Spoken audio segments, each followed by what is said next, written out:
तो hello everyone, आपका एक नए वीडियो में स्वागत करता हूं। तो भाई आमिर खान की जितने भी फैंस हैं भाई, आप लोगों के लिए मैं एक से बढ़कर एक रिपोर्ट लेके आता ही रहता हूं। देखो फिलहाल यहां पे आप लोगों को मैंने कुछ दिनों पहले एक बात बताई थी। देखो भाई, 3 इडियट का सीक्वल बन रहा है। अब यहां पे बहुत से लोगों का यह सवाल था कि 3 इडियट क्या कुछ अलग तरीके से बनेगी या फिर ये उसके आगे से ही यहां पे शुरू होगी। क्योंकि बहुत से लोगों का सवाल यह भी था कि भाई 3 इडियट अगर बन रही है तो कुछ अलग हटके होगी, एक नई कहानी के साथ होगी। भले ही वही स्टार कास्ट हो लेकिन कुछ अलग कहानी हो।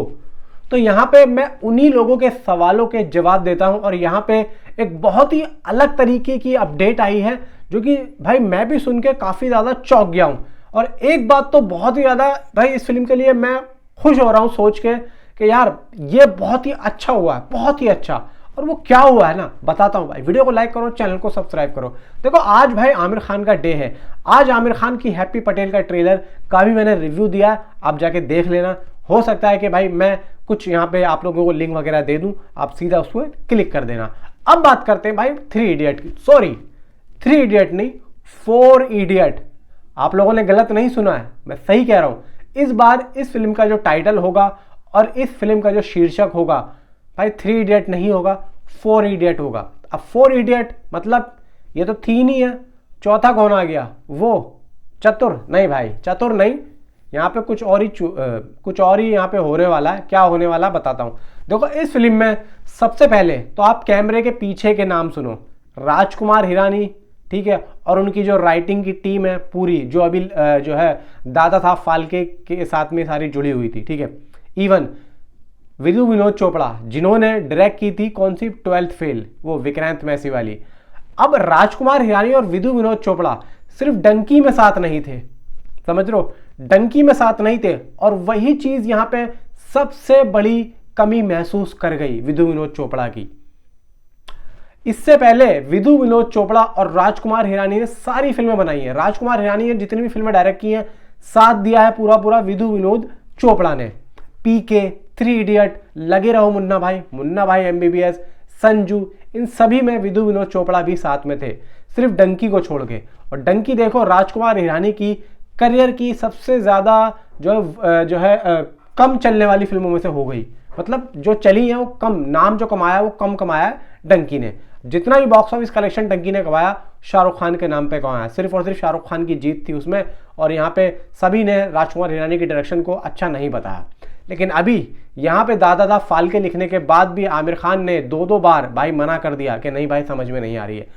अब यहाँ पे देखो विदु विनोद चोपड़ा और राजकुमार हिरानी दोनों साथ में आ चुके हैं। अब यहाँ पे एक रिपोर्ट आ रही है, बहुत ही तगड़ी रिपोर्ट आ रही है, बहुत ही अंदर की रिपोर्ट आ रही है। इस बात को ना हर मीडिया पोर्टल ने बोल दिया है। मैंने इससे पहले भी आप लोगों को बताया था, मैंने कहा देखो 3 इडियट का सीक्वल बन रहा है। अभी सीक्वल है क्या मतलब है यार, ये भी तो हमें बताओ, बताता हूँ। देखो ये तो आप लोग अपने दिमाग से निकाल दो कि इस फिल्म को एक अलग तरीके से बनाया जाएगा। मतलब स्टार कास्ट वही है, वही आर माधवन, शर्मन जोशी, आमिर खान, करीना कपूर, चतुर वतुर ये सब होंगे, बोमन ईरानी भी हो सकता हो। लेकिन यहाँ पे जो कहानी है वो इन लोगों को रख के उसी कॉलेज में या उससे अलग कॉलेज में एक अलग तरीके से दिखाया जाएगा, नहीं।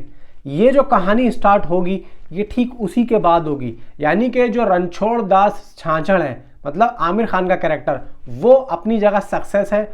इधर उसने करीना कपूर के कैरेक्टर से शादी कर ली है, उधर शर्मन जोशी भी मस्त है अपनी लाइफ में, उधर आर माधवन भी है, और इधर जो चतुर है वो उसका चेला बन गया है। मतलब अब जो है चतुर अपना जो काम है वो रणछोड़ दास छाछड़ से निकलवा रहा है, ठीक है। अब यहाँ पे इन सबकी जो जिंदगी है वो सही चल रही है। अब इसके बाद मतलब इन्होंने, विदु विनोद चोपड़ा का कहना यह है कि हमें इस कहानी के अंदर एक और इडियट को ऐड करना है। अब यहाँ पे वो जो इडियट ऐड होगा वो अचानक से ऐड नहीं होगा, वो उसी कॉलेज से बिलोंग करता होगा, क्योंकि उस कॉलेज में एक ऐसा शख्स ये जोड़ेंगे। आई थिंक सो भाई। देखो मैं ये समझता हूँ कि एक जो अली फजल वाला कैरेक्टर था वो तो चलो मर गया था, लेकिन अब वो फिल्म मुझे दोबारा से ना एक बार और देखनी पड़ेगी और एक एक कैरेक्टर को यहाँ पे समझना पड़ेगा कि वो ऐसा कौन सा कैरेक्टर होगा जो यहाँ पे वो रोल प्ले कर सकता है। क्योंकि इन्होंने ये कहा है कि हम एक कैरेक्टर को और ऐड करेंगे, लेकिन वो अलग से नहीं होगा, वो उसी कॉलेज से होगा। अब ये लोग किस तरीके से उस कैरेक्टर को जोड़ेंगे और कहानी को किस तरीके से लेके चलेंगे वो तो देखो मेकर्स जानते हैं। लेकिन यहाँ पे ये कहानी को उसी सिरे से आगे जोड़ते हुए चल रहे हैं।